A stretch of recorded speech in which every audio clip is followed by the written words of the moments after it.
Bank Nifty Future 1 minute chart December 7, 10:41 am. Every day in live market, in this chart you will receive calls automatically. Automatic calls generated for Bank Nifty intraday trading. It will generate calls for all script like stocks also, and for commodity also the signal will come. If you want to subscribe for this chart, just send me a hi message in WhatsApp.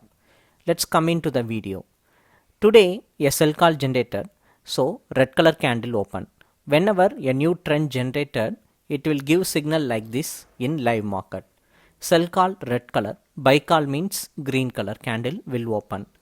So due to the sell call, red color candle open, sell at 43,419.70.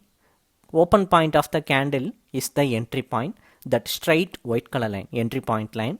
Below red color line are first target, second target line. Above line is the stop loss line.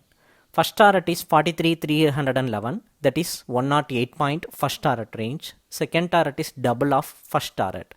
So on daily basis you will receive call like this in our chart. On daily basis we are uploading video also. You can check in our channel buy sell signals.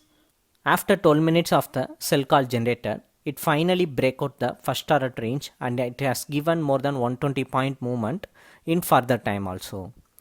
Market was continuously in bearish momentum, so it went down all the way to the second target range. If you want to subscribe for this chart, if you want this chart, just send me a hi message in WhatsApp. I will provide you the detail. If you feel like it, you can subscribe for it. Thank you.